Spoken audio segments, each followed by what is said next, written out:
The 2024 presidential election just ended in the United States. It was a very close race, and everyone is feeling a mixed bag of emotions right now, trying to process next steps. On this episode, I'm sharing a few post-election action steps for public health professionals. You're listening to the PHEC podcast, episode 379. The field of public health is so broad, overlapping multiple industries.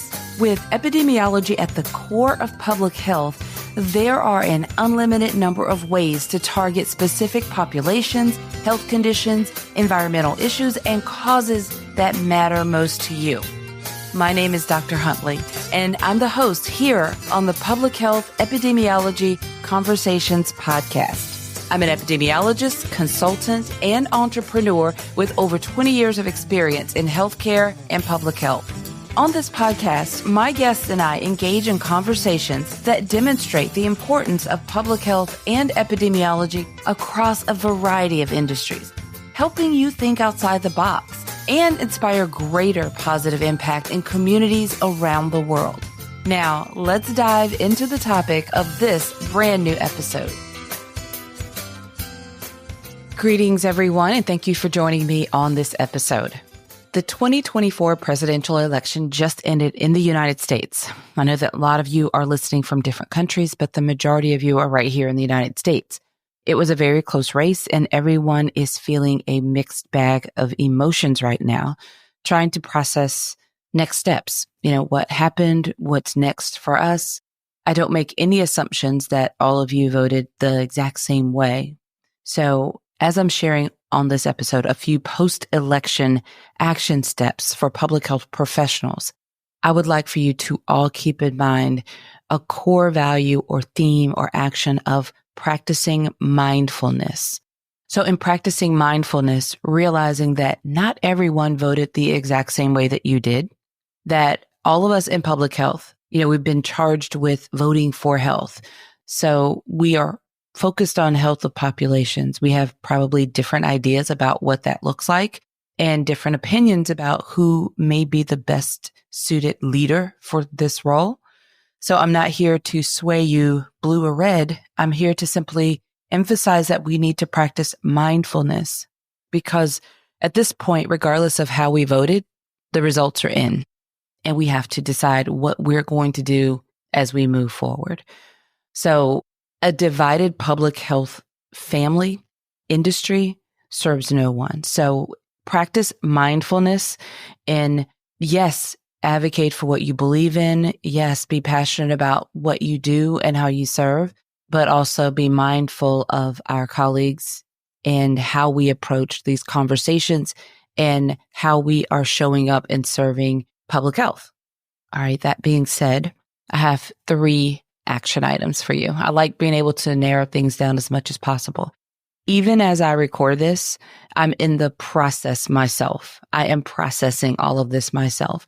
Some things I have clarity on and I know where the business is going and I know what we'll do and how we'll show up. And some things are not so clear. So the first thing that I would encourage you to take action on, okay, these are action steps.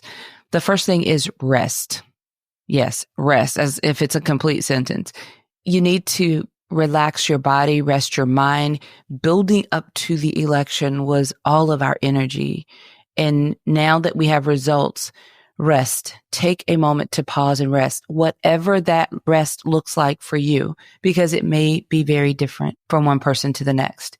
But we can't just go full speed ahead into every big major thing that keeps happening in our lives, impacting our country, our communities.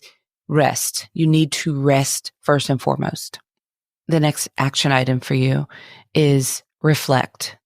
It's important to reflect.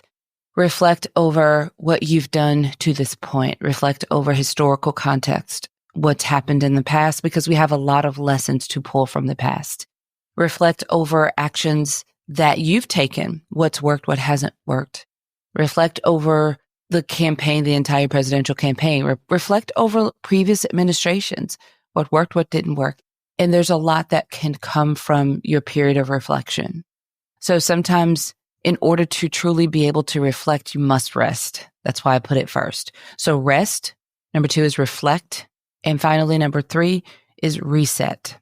Once you have an opportunity to rest your mind, your body, your spirit, your soul, and you have a chance to reflect over what's important to you, what has happened historically, what impacts you've been able to have so far, then reset. And reset doesn't mean you wipe it all clean. It's now that you're refreshed, in that reflecting process, you likely will have some inspiration, some ideas, and some things that'll come to you about direction and focus. And then reset and then put that plan into action so that we can move forward. Remembering all along what I said at the very beginning about practicing mindfulness. Now, I won't break that down any further. I'll let you decide what that means for you. But I think if we're all practicing mindfulness, we all win. So rest, reflect, and reset. I've done some bits of all of that so far myself. I actually, as a part of my rest and reflection, I actually took a short trip back to my hometown, small little town in South Mississippi, where I guess it's technically not my hometown, but it's what I remember most as a child. But it's where my mother's family roots are. It's where my mother's buried. So I did visit her grave for the first time in a year since she passed away last year, a little over a year ago, and we had her funeral. So it was my first time going back to visit her grave. And in that time of reflecting, my mother did a lot of advocacy work in her time. I visited and remembered so many of my ancestors and family members who really both fought for equity and fought for civil rights and also suffered at the hands of racism. And it was a very powerful experience of reflecting for me, and also that process of resetting for me, because I was able to pull a lot from that historical context and that historical reflection just through my family. There's so many stories in my family that really refuel me in a lot of ways. So I've taken some time to rest and reflect. I'm in the process of resetting. I'm still resting as well.